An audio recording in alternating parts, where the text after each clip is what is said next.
कि भाई मरने के बाद पिताजी की गंगा जली करो, माता मर गई गंगा जली करो, श्राद्ध करो, बहुत सारी बातें मैं और साखी में बता चुकी हूँ। आज थोड़ा दूसरे विषय पर चर्चा करें। तो किसी ने कह दिया कि मरने के बाद माता पिता जब मर जाते हैं, परिवार में कोई मर जाता तो गंगा जली कराओ। अबे गंगा जली कराना, श्राद्ध कराना, पिंडदान कराना किसने बताया? पंडितों ने। और हमने इसको विचार नहीं किया, मान लिया।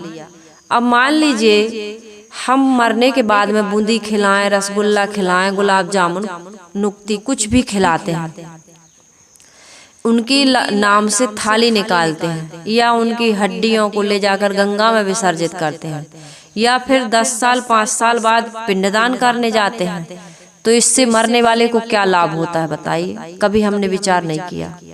कोई लाभ होगा मरने वाले को? जो मर के चला गया ना वो खाने आएगा, ना उसकी हड्डियों को गंगा में डालने से उसकी मुक्ति होगी, और ना पिंडदान करने से वो हमारा पिंड छोड़ेगा। अरे वो तो मरा कि पिंड छूट गया। कितने लोग कहते हैं कि हमारे पापा जी, हमारे मम्मी या हमारे दादा दादी हमें परेशान करते हैं। कब? जिंदा में करें तो समझ में आता, मरने के बाद कहते हैं वे रोज रोज हमें सपने में आते हैं। कोई कहता है जब से मरे हैं तब से हमारे घर में बड़ी विपत्ति आ रही, बड़ी विघ्न बाधाएं आ रही, कोई न कोई बीमार रहता है। हमारे बब्बा मरे, हमारे पापा मरे, हमारी मम्मी मरी, तो वे हमें परेशान कर रहा है। अरे जो माता पिता परिवार के लोग जीते जी तुम्हारी परेशानी को लेकर के इतने परेशान थे कि हमारे बेटा की, नाती की, पोता की परेशानी यदि वो सारी मेरे ऊपर आ जाए तो मैं उसकी बला लेने के लिए तैयार हूँ। माता पिता होते हैं ना। माता पिता कभी भी, माता पिता जो हम लोग कल पढ़ रहे थे, लिख रहे थे ना, उधर रखी हूँ लास्ट में, वो वाली पूरी ले आओ। तो हम लोगों ने देखा है, सुना है कि माता पिता कभी भी अपनी संतान के लिए अहित नहीं सोचते हैं। अब कल हम लोग बैठे थे, एक माता जी आई, बोली हमारे पास मोबाइल नहीं है बेटा, थोड़ा सा रात के 8 बजे पानी गिर रहा था, फोन कर दो, हमारा बेटा अभी आया नहीं, अभी उसने भोजन नहीं किया। और यदि बेटा ना आए 9 बजे, 10 बजे, 11 बजे तक, तो माँ जागती है। माँ बूढ़ी हो गई, लेना देना कुछ नहीं, कर कुछ नहीं सकती। एक मोबाइल भी नहीं है कि फोन लगा के हाल चाल पूछ ले बेटा कहाँ हो, लेकिन उस कुछ नहीं कर सकती। लेकिन सोएगी नहीं, खाएगी नहीं, उसको चैन नहीं आएगा। वो हमेशा यही दुआ करती है, यही प्रार्थना करती है, पल पल भगवान से यही प्रार्थना। भगवान जिसको भी हो, इष्ट को, उपास को, गुरु को, जिसको मानती है कि मेरा बेटा जहाँ हो सकुशल हो, बेटा हो, बेटी हो, नाती हो, पोता हो, वो सकुशल हो और जल्दी घर आ जाए।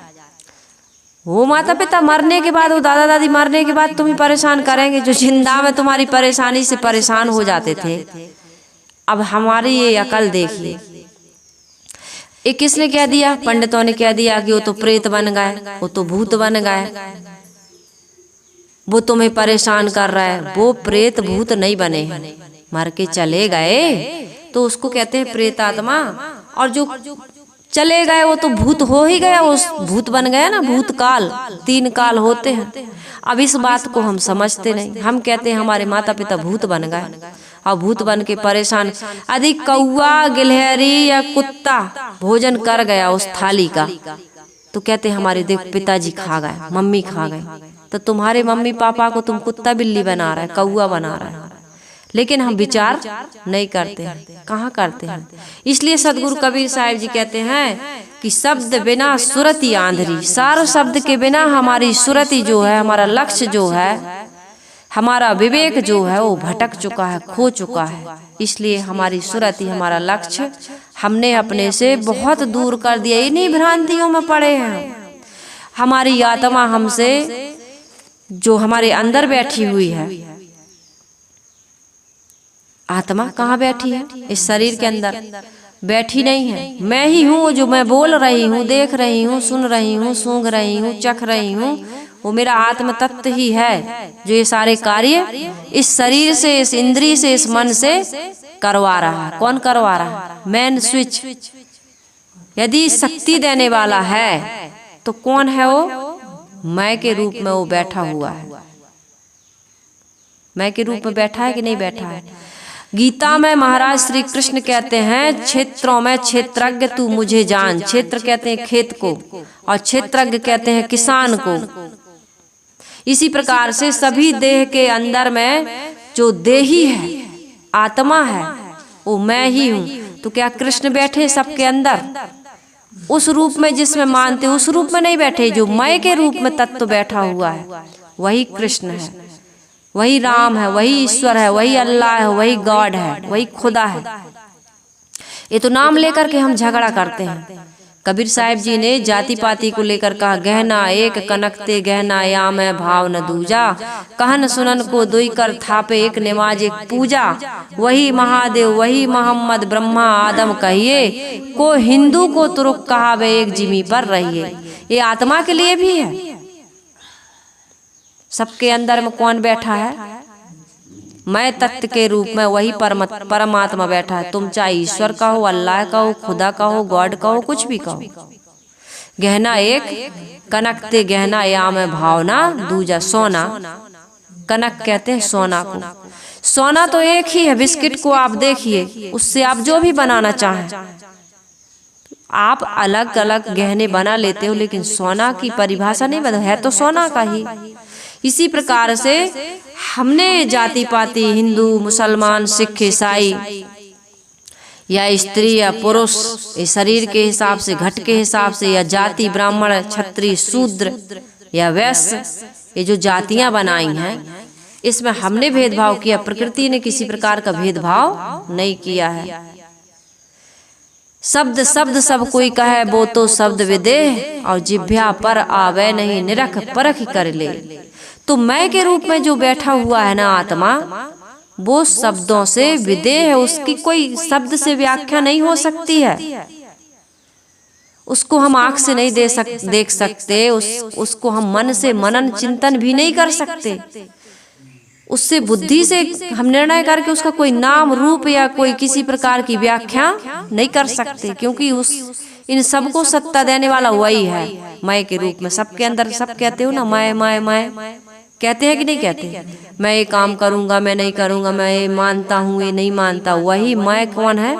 कृष्ण है, राम है, बुद्ध है, महावीर है, कबीर है। जो उनके अंदर था मैं ना, वही मैं हम सबके अंदर में।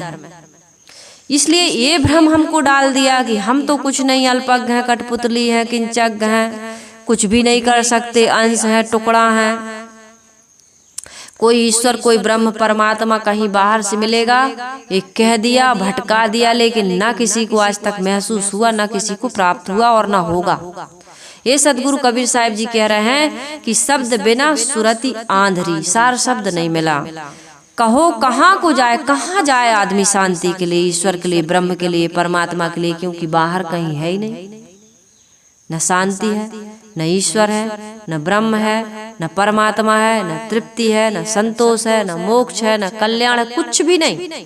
हमसे अलग ये सारी चीजें नहीं हैं, लेकिन हमको ऐसा भटका दिया। भूत है, प्रेत है, जिंद है, चुड़ैल है, सगुन होते अपसगुन होते हैं, दिशाशूल होता है, अमुक दिन अमुक दिशा में नहीं जाना चाहिए, पता नहीं क्या क्या ताबीज बांध लो।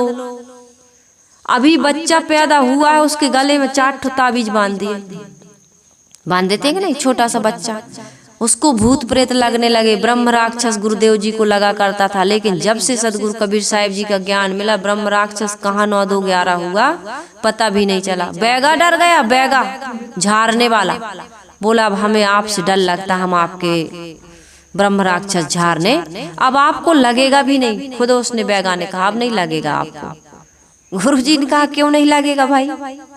जब पहले लगता था। गुरुजी को थोड़े में कान में दर्द, कभी पेट में दर्द, कभी बुखार आ गया तो कहते थे नजर लग गई, झड़वाते थे। और जब से सदगुरु कबीर साहिब जी की नजर में आए, ज्ञान में उनका ज्ञान नजर में आया, तब से सब कहाँ भाग गए, कहाँ गायब हो गए, पता भी नहीं चलता। मेरे पास लोग फोन करते हैं, कोई मंत्र बता दो, कुछ ऐसा शक्ति हो, कोई ऐसे समर्थ गुरु से मिलवा दो जो नौकरी लगा दे, जो शादी करा दे, मेरी एक सगाई टूट गई है, एक पत्नी भाग गई है। ये तो सब संसार में हो ही रहा है। मैं इतना पढ़ा लिखा हूँ, मेरी नौकरी नहीं लग रही है, मुझे जॉब नहीं मिल रहा है, मेरे घर में धन का बड़ा अभाव है, कोई ऐसा उपाय बताओ। तो बाबा लोग बैठे रहते हैं उपाय बताने के लिए, उनकी दुकान चलती है। ये राम कृष्ण बुद्ध महावीर जो रखे गए हैं, जिनके पास में इतना ज्ञान है, वो ज्ञान को लुप्त कर दिया गया। इन महापुरुषों के नाम से लोग अपनी दुकानदारी खोल लिए, चमत्कार जोड़ दिए। कबीर सुप्रीम पावर है, हनुमान सुप्रीम पावर है, कोई किसी को मान रहा, कोई किसी को मान रहा, बस चमत्कार के नाम पर, काम बनाने के नाम पर। कौन से काम? ये जालसाजी के काम। सच्चाई में कोई किसी का दुख दूर नहीं। हाँ, पढ़ा लिखा है, लग गया तुक्का, वहां गए महात्मा जी के पास, कुछ उनने कर दिया थोड़ा मोड़ा, तो कर ही रहे हैं। दसों नहीं, हजारों लोगों का, तो हजारों में से 10, 5 या 50 लोगों का लग गया, तो 50 लोगों ने जो प्रचार प्रसार किया, बाबा जी की दुकान जग जग आके चलने लगी कि नहीं चलने लगी, और बाबा जी फेमस हो गए। और जो जिनका नहीं लगा, वो 50 लोगों ने कहा भैया कहना मत कि नहीं लगेगा, लगेगा जरूर। अविश्वास करोगे तो भटक जाओगे, तुम्हें श्राप दे देंगे बाबा, लेकिन अंधविश्वास करोगे तो तुम्हारा भला होगा। अब अंधविश्वास में पड़ा है बेचारा बच्चा, 27 आम पड़ा है, अभी मर गए हैं तो 13 दिन तक सूतक में पड़ा है, पूरा परिवार रिश्तेदार सब विदेश में क्यों न रहता हो, अभी गंगा जली नहीं हुई, अभी मूल नहीं कटे। तो ये सारी चीजें कहाँ, किसी को नहीं लगते हैं मूल, हिंदुओं को मूल लग जाते हैं, 27 लग जाता है, पंचक लग जाते हैं, ग्रह टेढ़े हो जाते हैं। जितने जितने पंडितों को मानने वाले लोग, उनको ये सब लग रहा है, और जो नहीं मानते उनको कुछ भी नहीं लग रहा। वो काम करने वाले आते हैं जो लोहार, हमारे यहाँ लोहार गढ़िया कहते हैं, बच्चे हो जाते हैं, घन कूटते हो, उनको न 27 लगता न 28 लगता है, कोई नहीं लगता, कच्छु नहीं लगा। और वो बढ़िया बाहर में पाल का, वो पन्नी का बना करके मकान रहते हैं, और बच्चे खेलते हैं वहाँ। और वहीं हमने देखा है, वहीं शमशान है, उनको भूत प्रेत कुछ नहीं लगते। चींटियों को, गाय भैंसों को, किसी को नहीं लगता। मनुष्य को तो बिल्कुल खड़ा है, वो बिल्कुल तैयार है कि आदमी आए बिना सींग पूंछ का, और उसको चिपक जाऊंगा, उसी को चिपकता है, और अपने घर के लोग चिपक रहा है, बताओ। तो सदगुरु कबीर साहिब जी कहते हैं, सुरति बिना, शब्द बिना सुरति आंधरी, कहो कहाँ को जाए, द्वार न पावे, शब्द का फिर भटका खाए। सदगुरु कबीर साहिब जी कहते हैं, जो भ्रामक शब्द तुम्हारे अंदर घुस गए हैं ना, उन भ्रामक शब्दों को आप सार शब्दों से निकाल सकते हैं, लेकिन आदमी में इतनी कायरता आ गई है कि वो सार शब्द सुनने में भयभीत है। कहता कबीर साहिब जी के पास जाएंगे, उनका ज्ञान सुनेंगे, तो सदगुरु कबीर साहिब जी तो सारे अंधविश्वास, चमत्कार और पाखंड का खंडन करते हैं। हमारी तो हवा ही निकल जाएगी, हम नहीं जाएंगे कबीर साहिब के पास, हमें तो यही ताबीज हमारी रक्षा कर रहा है। सब घर भर के लोगों को ताबीज बंधवा दिए, लेकिन ताबीज बंधने से तुम अमर नहीं हो जाओगे, प्रतिकूलता नहीं आएगी, ऐसी बात नहीं है। तुम्हारे घर में रोग नहीं आएगा, व्याधि नहीं आएगी, लोग मरेंगे नहीं, या किसी प्रकार का कोई बीमारी नहीं आएगी, ऐसा हो ही नहीं सकता है। एक लाभ होगा, दूसरी हानि सामने खड़ी है। तो सदगुरु कबीर साहिब जी का ज्ञान ऐसा है कि आपके हमारे जीवन के सारे दुख को, सारे क्लेशों को, सारी पीड़ा को हरने वाला है। इसलिए सदगुरु कबीर साहिब जी जैसे महापुरुषों की वाणी हम सबको सुनना चाहिए। यदि हम नहीं सुनते हैं तो हमारा उद्धार नहीं हो सकता है।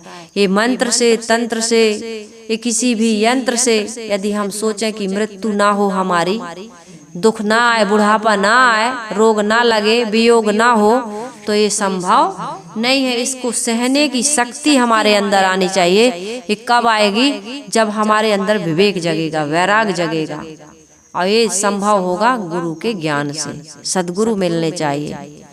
एक बहुत सदगुरु कबीर साहिब जी कहते हैं, हमारे गुरुदेव जी कहते हैं, भामतीकार वाचस्पति मिश्र जी जो हुए हैं, ये दर्शन के दर्शनाचार्य, दर्शनों के दर्शनाचार्य, इन्होंने कहा है कि 1000 वेद वचन कपड़े को घड़ा नहीं बना सकते और घड़े को कपड़ा नहीं बना सकते। तुम्हारे कितने भी चमत्कारी शब्द क्यों ना हो, अनहोनी को होनी और होनी को अनहोनी नहीं कर सकते हैं। इसलिए कर्मों पर विशेष ध्यान दो। यदि तुम कर्म नहीं सुधारते हो, संयम और सदाचार से नहीं रहते हो, पवित्र आचरण से नहीं रहते हो, आत्मा को परमात्मा नहीं समझते हो और मनुष्यों को देवी देवता नहीं समझते हो, तो भटक जाओगे। भटक रहा है आदमी की नहीं भटक रहा है? जिंदा को आदमी माता पिता को नहीं पूज रहा है, उनको देवी देवता नहीं जान रहा। देवता, देवता किसको कहते हैं? जो हमें आंखों में दिखाई ही नहीं दे रहा है, जो मर चुके हैं उनको हम कहते हैं देवता। कहते देवता नहीं मरते। इस संसार में जिसने जन्म लिया है सबकी मृत्यु होना निश्चित है। साधो ये मुर्दों का गांव। ये संसार कैसा है? मुर्दों का गांव। यहाँ सब मुर्दे हैं, जो आए हैं वो भी मरेंगे और जो आए थे, जो मर चुके, वो कभी लौट के आने वाले उस रूप में नहीं है। आत्मा तो अमर है। साधो ये मुर्दों का गांव। ये कैसा गांव है? संसार कैसा है? मुर्दों का गांव है। यहाँ कोई अमर नहीं है। चाहे कहे न गए राम और गए लक्ष्मणा, संग न गई सीता ऐसी धना। राम चले गए, लक्ष्मण चले गए, सीता चली गई। जितनों ने जन्म लिया वे सब यहाँ से चले गए। तो उनको आप हम सब क्या कहते हैं? देवता। लेकिन आज जो जिंदा है, हमारे माता और पिता और गुरुजन, उनको हम कभी देवता नहीं मानते। जिंदा को कहाँ देवता मानते हैं? पूजा किसकी करते हो? जब वो मर जाते हैं। जब पूजा करते हो कि नहीं करते हो? पूजा आदमी कब करता है? जब मर जाता है आदमी। तुम्हारे माता पिता की पूजा फोटो रख के तुम कब करते हो? जब मर जाते हैं। जिंदा में क्यों नहीं किए पूजा? देवता तो वही है जो कुछ दे, बता दे हमको सत्य का रास्ता, ज्ञान का रास्ता, सन्मार्ग का रास्ता, वो हमारे लिए देवता है। देवता यानी जो हमें बता दे कि बेटा सारे है असारे है। माता पिता गुरुजन ही तो बताते हैं। हमारे माता पिता गुरुजनों ने जो जीवन जिया है, जिससे उनको अनुभव हुआ है। आज हम 50 साल के हो गए, 60 साल के हो गए, 70 साल के हो गए। जीवन जीने से हमको कुछ ज्ञान प्राप्त हुआ कि नहीं हुआ? आज कुछ दुनियादारी को देख के अनुभव हुआ कि नहीं हुआ? लेकिन आज बेटा माता पिता से नहीं पूछता कि पिताजी कुछ बता दो, देवता कुछ बता दीजिए पिताजी, मम्मी कुछ बताइए। न कभी बहू पूछती है, न कभी बेटा पूछता है कि पिताजी कुछ बता दे। कहते नहीं, ये तो पागल है, कुछ नहीं जानते। मम्मी भी, सास भी कुछ नहीं जानती और ससुर बेटा भी कहता है पिताजी भी कुछ नहीं जानते। अरे तुम पुराने जमाने के हो, तुम कुछ भी नहीं जानते। एक शादी हो रही थी ना, आप लोगों ने भी सुना होगा। तो लड़की वालों ने एक शर्त रख दी। क्या शर्त रख दी? कि बूढ़े बिल्कुल एक भी न आए, तब हम लड़की की विदा करेंगे, भावर पढ़ने देंगे। शादी हो सकती है, लेकिन बारात में कोई बूढ़ा ना आए। तब जो लड़का का नाना था, उसने कहा ना ना, हम तो जाएंगे बारात में। हमारे नाती की शादी और हम बारात में न जाए, संभव नहीं है। नाना ने कहा ना ना, हम तो शादी में जाएंगे, कोई कुछ भी कर ले। अब नाना जी रूठ गए, कहे नहीं हम तो जाएंगे, जिद कर दिए। तो लोगों ने कहा भाई जो पिटारी विटारी झिपारी रहती है ना, कुछ ले जाते हैं सामान, उसमें या तो पेटी में इसको बंद कर लो। अब मान ही नहीं रहा, छुपा के ले चलो। तो इनको छुपा के ले गए नाना जी को। अब वहां जैसे ही गए तो सारी रस्में हुई बढ़िया से, लेकिन कहे भावर तो तभी पड़ेगी जब इस हमारे गांव की नदी में आप दूध की नदी बहाओ, पानी की जगह पर दूध की नदी बहाओ, तब हम लड़की की भावर पड़ने देंगे और विदा करेंगे। तब सब लोग सोचने लगे भाई इतना दूध कहाँ से लाएंगे कि दूध की नदी बहाएं, ये तो असंभव है। सब परेशान, सब ने विचार किया। अब नए नए कम उम्र के लोग गए थे सब, किसी को उपाय नहीं सूझा। अब सब दुखी हो गए, परेशान हो गए, कहे भैया चलो अब वापस चलते हैं। नाना जी ने कहा भाई मैं निकालो तो थोड़ा सा पेटी में से। कहा नाना अब तो अब निकाल दो यार नाना को, अब तो अपन को खाली हाथ जाना ही है, जान जाए तो जान जाए। तो बरत थे वहाँ निकाले। कहे भाई क्या हो गया, दूल्हा भी मुंह लटकाए बैठे, सभी परेशान है। कहा लड़की वालों ने एक शर्त रख दी है कि हमारे गांव में जो नदी है उसमें दूध की नदी बहाओ, तब हम लड़की की विदा करेंगे, भावर पड़ने देंगे। नाना जी ने कहा इसमें मुंह लटकाने की क्या बात है। कहे भाई इतना दूध कहाँ से लाएंगे। अरे जाओ जा कर के कहो उन लोगों से कि तुम इसका पानी सुखाओ, तब तो हम इसमें नदी दूध की नदी बहाएंगे। पानी को तुम लोग सुखा दो, हम दूध का इंतजाम करके आ रहे हैं और इसमें तभी तो दूध की नदी बहाएंगे। तो जा कर के लोग लड़की वालों से बोले कि पानी सुखाओ, हम लोगों ने दूध का इंतजाम कर लिया है, जब तुम्हारा पानी सूखेगा तभी तो हम दूध की नदी बहाएंगे। तो उन लोगों ने कहा भैया जरूर कोई न कोई बुजुर्ग इस बारात में आया है। तो बुजुर्गों को अनुभव होता है, ज्ञान होता है, नहीं तो खाली हाथ आ जाते ना। कहे बस हो गया, लड़की की बुजुर्गों का आदर होता, हमारे मना करने पर भी बुजुर्गों को आप लोग लेके आए हो, इसका मतलब आप लोग बूढ़ों का, बुजुर्गों का, समझदार लोगों का सत्कार करते हो। हमारी लड़की सुरक्षित जगह पर जा रही है, ऐसा नहीं है कि कोई जीवन में समस्या आ जाए तो हमारी लड़की को समाधान ना मिले। जिस घर में बड़ों का, बूढ़ों का सम्मान होता है, जो बड़े बूढ़ों से, बुजुर्गों से, गुरुजनों से राय लेते हैं, सम्मति लेते हैं, उनसे उनके मार्गदर्शन पर चलते हैं, उसके जीवन में कोई विघ्न बाधा नहीं आती। तो देवता कौन है, जो हमें कुछ बता दे और जो हमें कुछ देता हो। तो ये माता पिता गुरुजनों से ज्यादा हमें कोई देने वाला आज प्रत्यक्ष रूप में है क्या। माँ ने जन्म दिया, पाल पोस कर बड़ा किया, पिता ने हमें संपत्ति का हकदार बना दिया। ये जो संपत्ति कमाते हैं ना, पिताजी की ही संपत्ति है, जिस पर आप बैठ करके खा रहे हैं, उनको नहीं पूछते हो। वो तो मरने के बाद तुम्हारे भूत प्रेत बन जाते हैं। किसने बता दिया। जिंदा में जिसने कभी दुख नहीं दिया वो मरने के बाद तुम्हें दुख देगा। कहते हैं कछुआ होता है, सच्ची घटना है, कभी आजमा के देख लेना।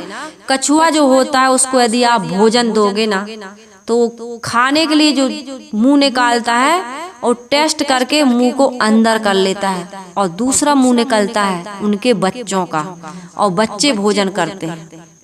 अपना खुद अंदर चला जाता है खोल के, और बच्चे उसका भोजन।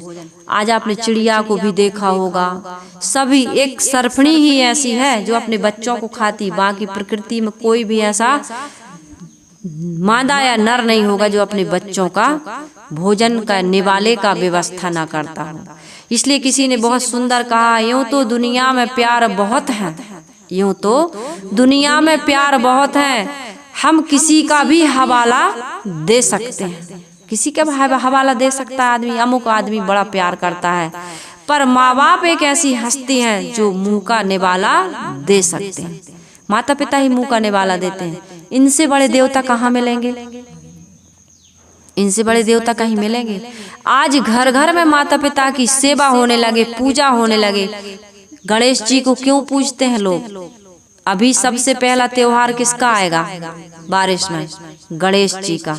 क्यों आता है गणेश जी का। कोई भी कार्य करते हो तो गणेश की पूजा क्यों करते हो।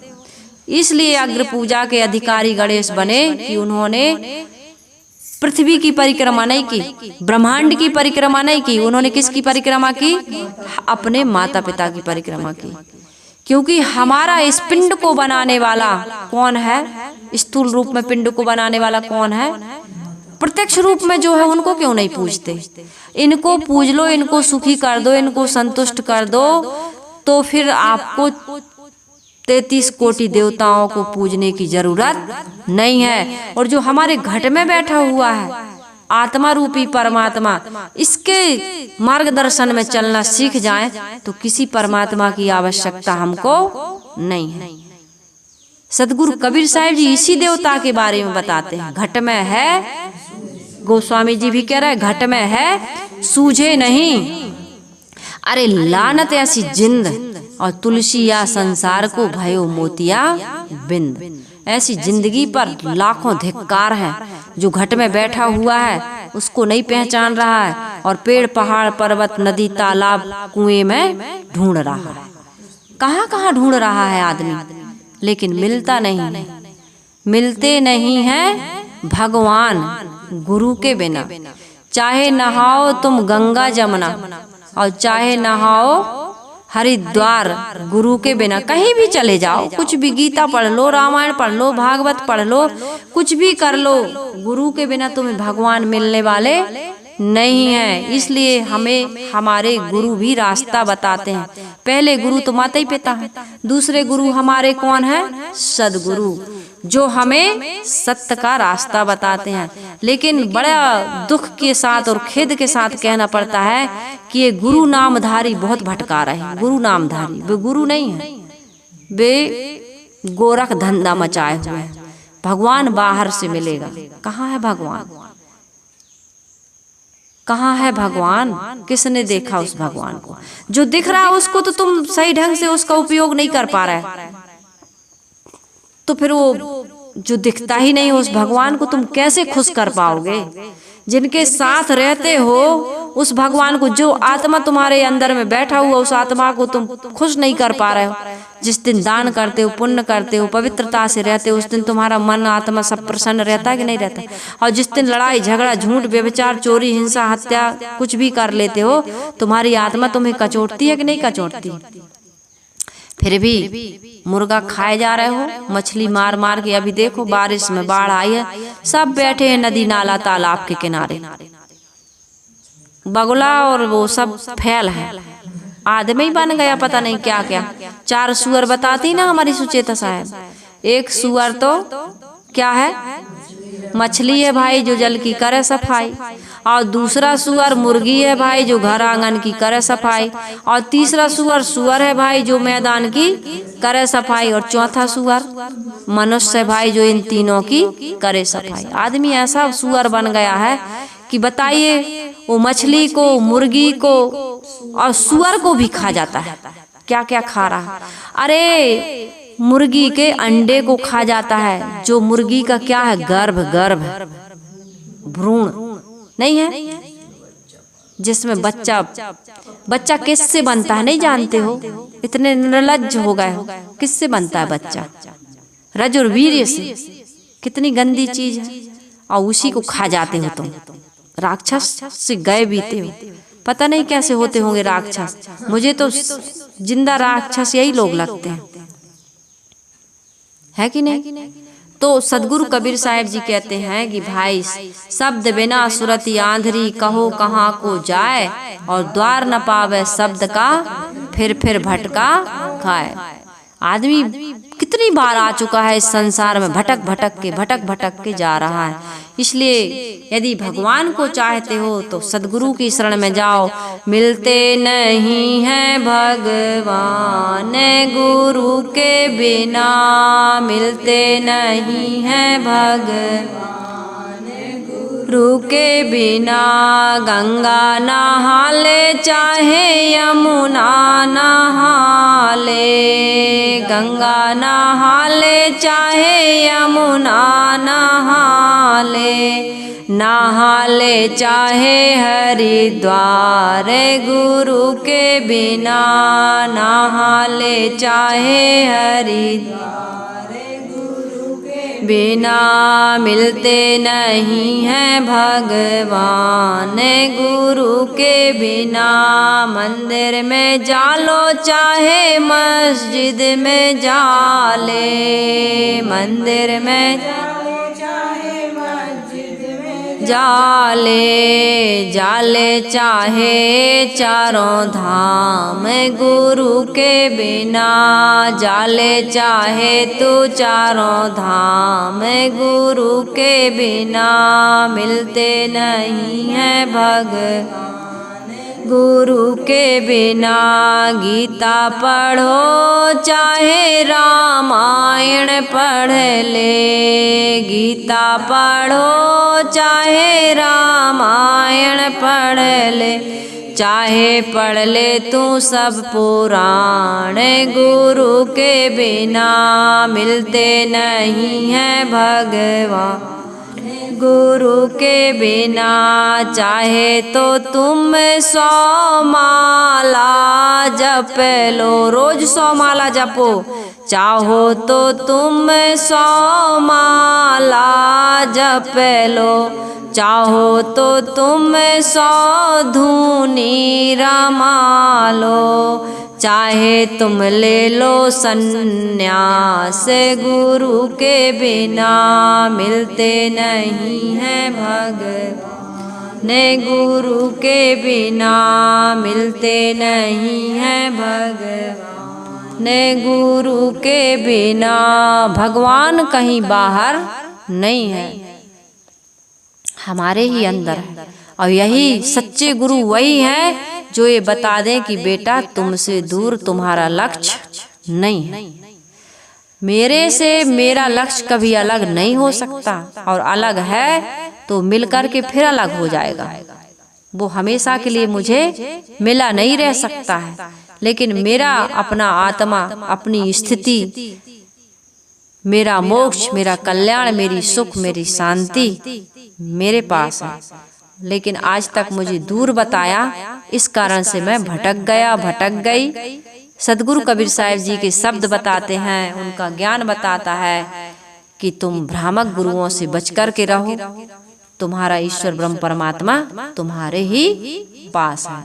तो सदगुरु कबीर साहिब जी कहते हैं आगे, शब्द शब्द बहु अंतरे सार शब्द मत लीजे, कहीं कबीर जहाँ सार शब्द ने धृग जीवन सो जीजे। इस पर चर्चा कल होगी। शब्द मारा गिर परा, शब्द छोड़ा राज, जिन जिन शब्द विवेकिया तिनका सरगव काज। बात एक ही है जो हमने अभी बताई कि किस प्रकार से हम ब्रह्मांडता में पड़े हुए हैं, और बताएंगे कि किस किस प्रकार की भ्रांतियां हैं, और जिनके जीवन से भ्रांति कट चुकी है उनके जीवन में फिर क्या परिवर्तन होता है, क्या उपलब्धि होती है, किस प्रकार से उनका जीवन बन जाता है। इस पर चर्चा हम आने वाले समय में करेंगे।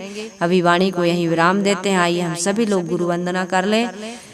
वंदन है गुरुदेव तुमको, वंदन है गुरुदेव।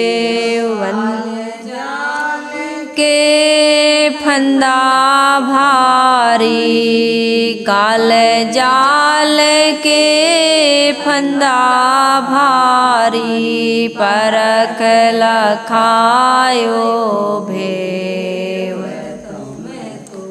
वंदन है गुरुदेव, वंदन है गुरुदेव तुमको, वंदन है गुरुदेव। वेद शास्त्र सब खोजत हारे, वेद शास्त्र खोजत हारे, मर्म न जानत केव तुमको, मर्म न जानत केव तुमको। वंदन है गुरुदेव, वंदन है गुरुदेव तुमको, वंदन है गुरुदेव। गुरु समान और को दाता, गुरु समान और को ताकि करिए सेव तुमको, ताकि करिए सेव तुमको। वंदन है गुरुदेव, वंदन है गुरुदेव तुमको, वंदन है गुरुदेव। साहिब कबीर अभय पद दाता, साहिब कबीर अभय पद दाता। पूरण परख समेव तुमको, पूरण परख समेव। वंदन है गुरुदेव, वंदन है गुरुदेव तुमको, वंदन